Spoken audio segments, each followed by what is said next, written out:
Hola queridas y queridos, mi nombre es Óscar Adame, soy editor de WARP y hoy vengo a presentarles una entrevista con Ólafur Arnalds. Ólafur Arnalds es un compositor islandés que ha sobresalido dentro del movimiento neoclásico debido a sus brillantes piezas instrumentales, no solamente influenciadas en la música clásica del siglo antepasado, sino también influenciadas en lo que es la producción electrónica de música experimental, sobre todo el techno. Él, a lo largo de estos años, se ha desempeñado como uno de los mayores compositores de la época, llegando a ser considerado no solamente como uno de los protagonistas del movimiento neoclásico, sino también como uno de los compositores de tintes académicos con mayor relevancia de los últimos años, pero también ha estado involucrado en proyectos que son definitivamente centrados solo en la música techno. Sobre eso y sobre su nuevo álbum, Some Kind of Peace, que grabó y desarrolló durante los primeros meses de cuarentena, hablamos con Ólafur Arnalds. We were talking about like the days that you were here. I remember very much that concert. It was like pretty beautiful. I liked it that a lot. Thank you. And well, me too. Actually, I liked it. Really, what was special about it? Well, for me, it was just special because it was my first time playing in Mexico, for one thing, and I didn't know what to expect. And actually, the audience there is really fun. I really like how alive the audience in Mexico is. You know, it's very, it's just very, it's very vocal and it's fun. You can have conversations with the crowd quite easily. And also this was like the first day of a very long run that we were doing. I think we did 43 shows on that run, and that was the first one. So we were all getting excited to start. And it was the debut of the show. Sorry? It was the debut of the show. Yeah, it was the debut of a new show that we had changed it a bit. We had been touring. This was, I think, January or February. And we had been touring already in the fall before, like September to November. And then over Christmas, we changed the show a bit and we refined it and improved it. And I think it was really good improvements. So we were all very excited about that too. I read an interview yesterday with you when the interviewer asked you, like, how do you feel like to make like classical music on this landscape, on this concept, in this context? And you said like, well, it's that I'm not really a classical composer, right? And then you start like discussing this idea that one of the main things, the main elements that make you not be a classical composer is the way that you put out a live show, right? Like all the lights and all that kind of stuff, that it's more like from a pop point of view, like how you make a concert. I want to know a little bit more about like this conception, because I don't know if I'm sure if I agree with you that classical music cannot be put on that kind of show, of live concert. Yeah, so I guess my point there is, I mean, you could debate endlessly how to classify the music, but if you just look at the tradition, what classical composers are traditionally is that they are usually they're composing pieces, and then other organizations, they perform those pieces. Like it gets performed by this orchestra and that orchestra, and the star of the show is usually the soloist or the conductor. Whereas I think in this new movement of what people call neoclassical or whatever you want to call it, it's different in the sense that the composer is in most cases also a performer, and they're a producer, and so there's a more it's not just about composing pieces. It's not just about being a composer. It's about being an artist in all the meanings of that word, by what is the message you're putting out, what is the personality you're putting out, and what is the image you're putting out with the live shows or everything else that you do, including album artworks or music videos. And you know. So I think that's kind of the big difference. Why I wouldn't really call myself a classical composer, because I don't see how I fit in with at least the traditional meaning of that word. That's interesting because, well, from that point of view, also all the main, like, how do you say, academic composers from the 20th century will also not be like classical composers, right? Like Steve Reich or maybe Arvo Part or some of these guys. Well, they also make their interest on their album covers, and they also like perform live, right? Well, not very much though. Like Steve Reich is performed by orchestras all over the world in his absence, and same with Arvo Part. I can go on Friday to see the orchestra here in Iceland play Arvo Part pieces. Arvo Part is not going to be there, and there's no one going to be there to design how the show looks. There's simply going to be an orchestra in a room with the lights on playing Arvo Part pieces. It's going to be purely about the composition and the performance of the composition. Of course, there's exceptions, you know, but even with those composers, 90% of the performances are going to be without them. That's pretty interesting. I never like really talked about that in that way. Well, that classical music is supposed to be almost everything about the compositions and nothing about like the concept. But yeah, I don't think it's supposed to be, and I just think it's what it traditionally is for some reason, and I would love to see that change. I would love to see that change, but while it hasn't, I just don't see me as a part of it. That's interesting. Well, do you think that maybe this new like wave of musicians that are making like instrumental music, like free from pop music structures, are like pretty much more complex artists than classical ones, because well they also like tend to focus more on concepts, on storytelling, and on artwork? I would be careful with comparing the two. Like I don't think one is better than the other, and that's not my intention to say like we are doing things better than they did. It's just not the same idea. That's my whole point. It's just different, and I think like purely classical composing is a beautiful art form, and it's absolutely gorgeous art form, and I have no complaints about it. You know, it's just not me. But I would just be I would be wary of like making too many comparisons in between there, and I think it's really cool to see this new age of composers being more of performers, producers, because we just have a very different environment now, and music is being listened to way more on digital mediums than in concerts these days. So it becomes a part of the composition to be a producer as well. It's just a different way of doing things. And how something sounds today is just as important as the notes that it's playing. I just think it's interesting.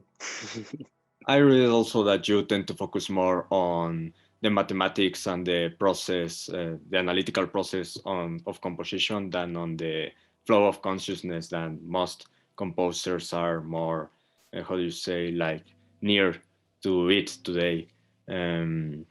What can you say about this? Do you think that maybe this focus is one of the things that makes your music pretty much remarkable in some ways? It's hard for me to kind of answer. I don't analyze too much how I do things, and of course I don't know if my music is any more remarkable than any other composers, but I have concentrated a lot on kind of the technology of how I make music and the tools that I use to make music, and how these tools that we use inspire the music that comes out. And this has been just a big part of my creative process, and this is perhaps why this room is full of synthesizers. You know, it's it's a way for me to discover new melodies through new technologies, through new sounds, or old technologies most of the time, to be honest. It's a way to manipulate the creative process, I think.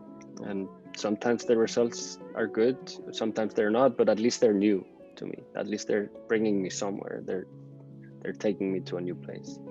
It's interesting because, well, I think that since a lot of decades ago, classical music, and people who are pretty much influenced on classical composing are like pretty much focused on electronic music, right? Like, well, I remember that Aphex Twin said that he only listens to Eric Satie all day and all night. Right. That's everything that he heard.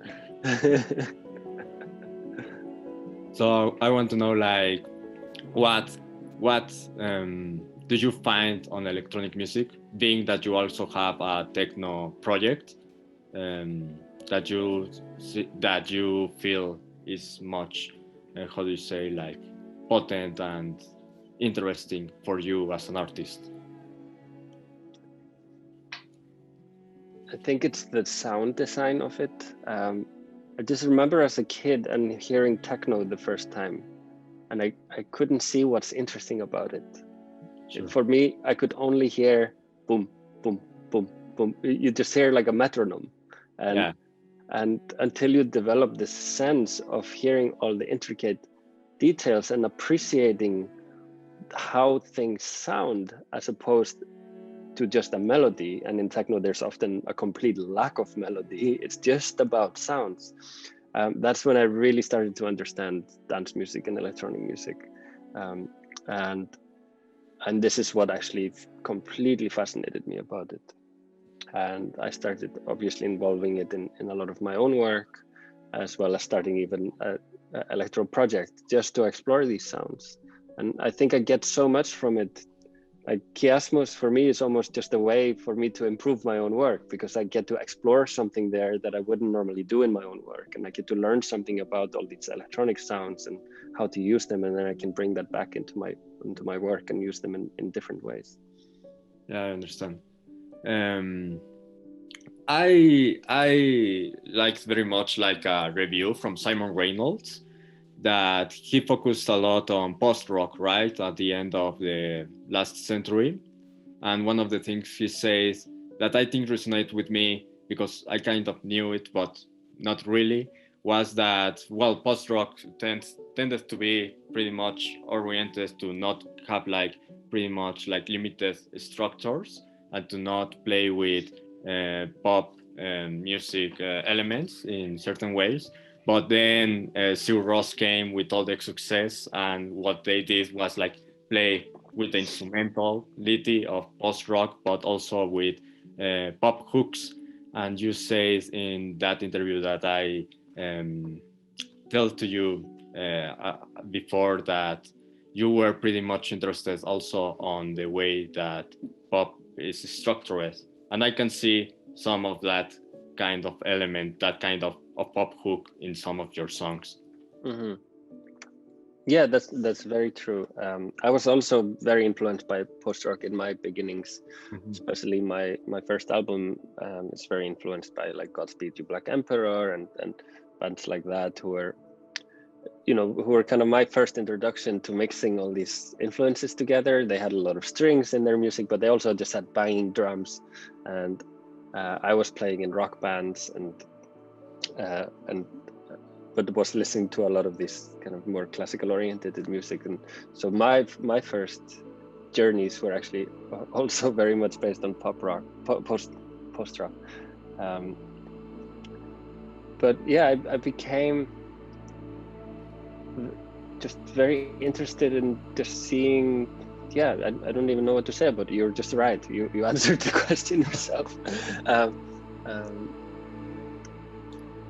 Just to explore this music that is traditionally maybe more ambient in a little bit more structured ways. You don't have to make a 15-minute ambient song. It can be 3 minutes, and you can still deliver all the things. You can still create often the atmosphere in 3 to 5 minutes, and it becomes more accessible without in my opinion, losing the core of it if it's done right.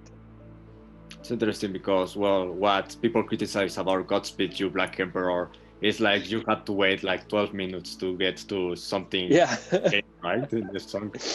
Yeah, and of course that is very rewarding, and I still love doing music like that. I still love, and we do it a little bit more with Kiasmos, I think, than in my own music, like creating these long waits for rewards, especially in live shows. And that's actually another point. It's completely different to think about music for an album and music for a live show. Sure, yeah. And I think also in live shows you can play with that format a bit more. It doesn't have to be actually 3-minute songs in live shows. I think it's extremely boring. You need to extend everything in live shows. And can you imagine my concert if it was 3 minutes clapping, another 3 minutes clapping? It would just be so kind of dispersed that you would never get into the right zone. Half of the concert would be like clapping. People. Yeah, no, it doesn't work. So in a live setting, I kind of abandon these ideas of accessibility in order to, sometimes we do a 10-minute bit where nothing happens and we're just building up some atmosphere so we can finally, deliver that reward. That catharsis, sure. Yeah, exactly.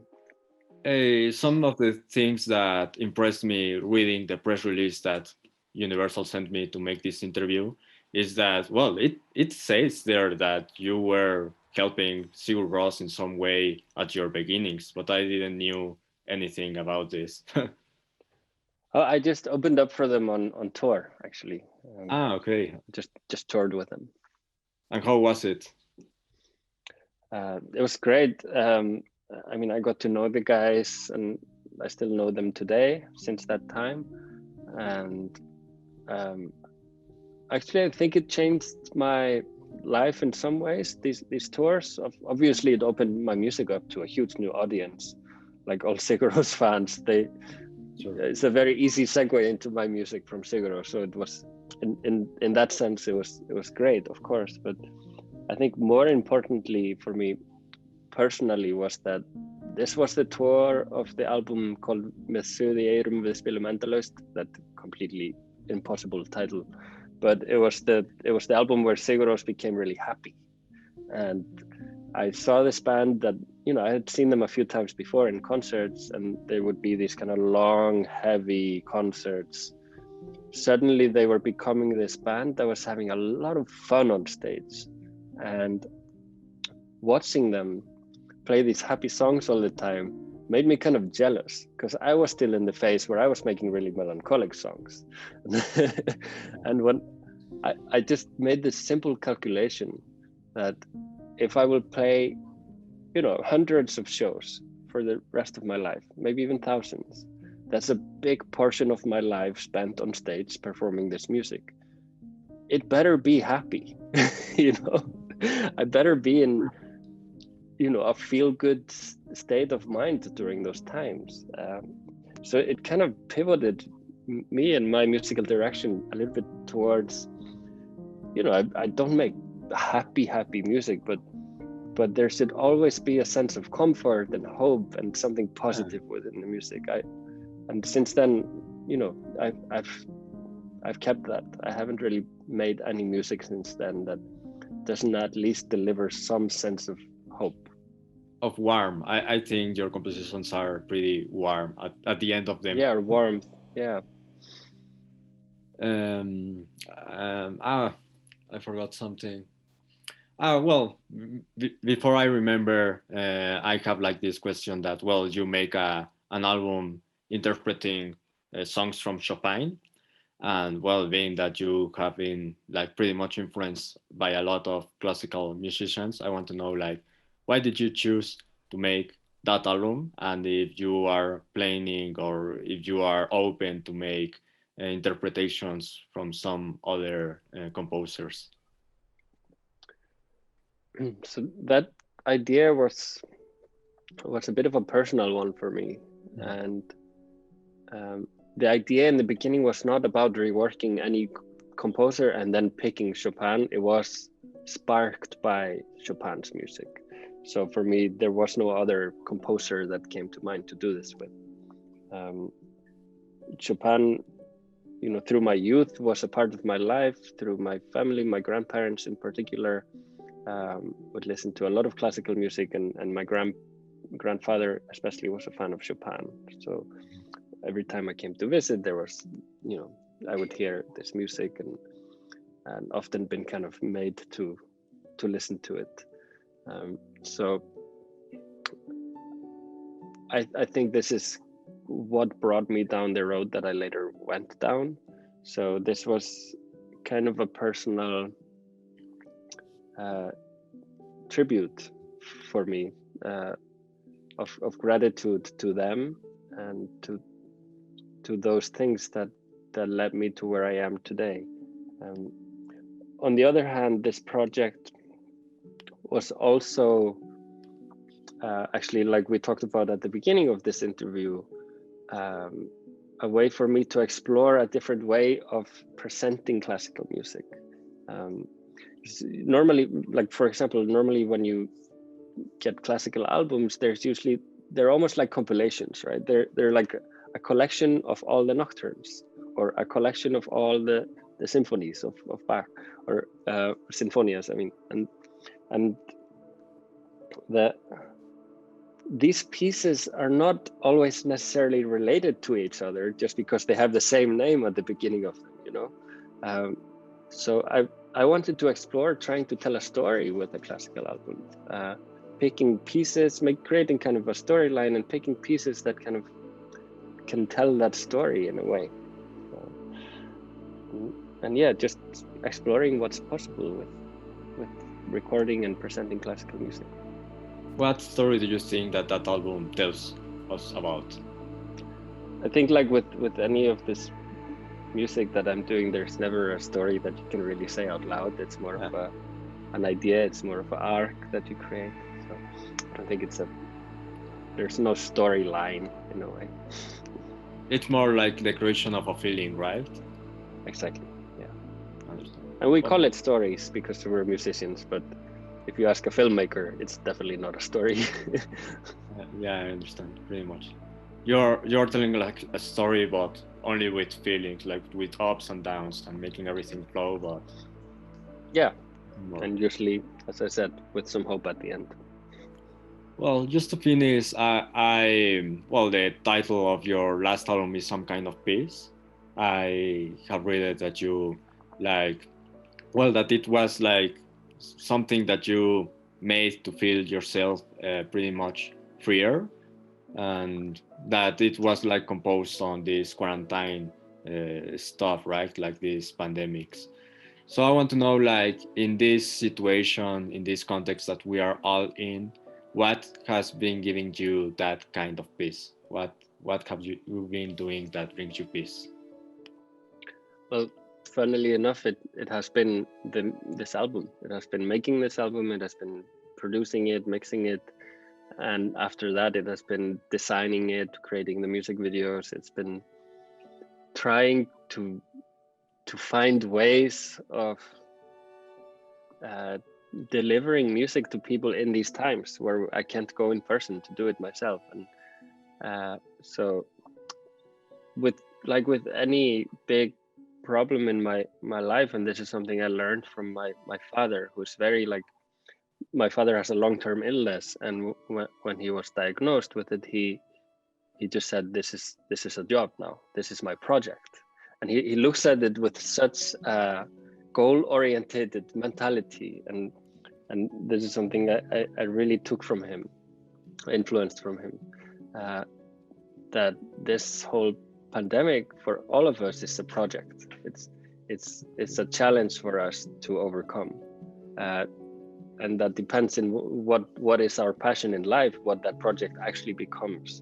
But for me, it became how to deliver comfort or peace to people in these times through music, and that has been what has kept me going through this whole time as well. Yeah, well, that was pretty beautiful.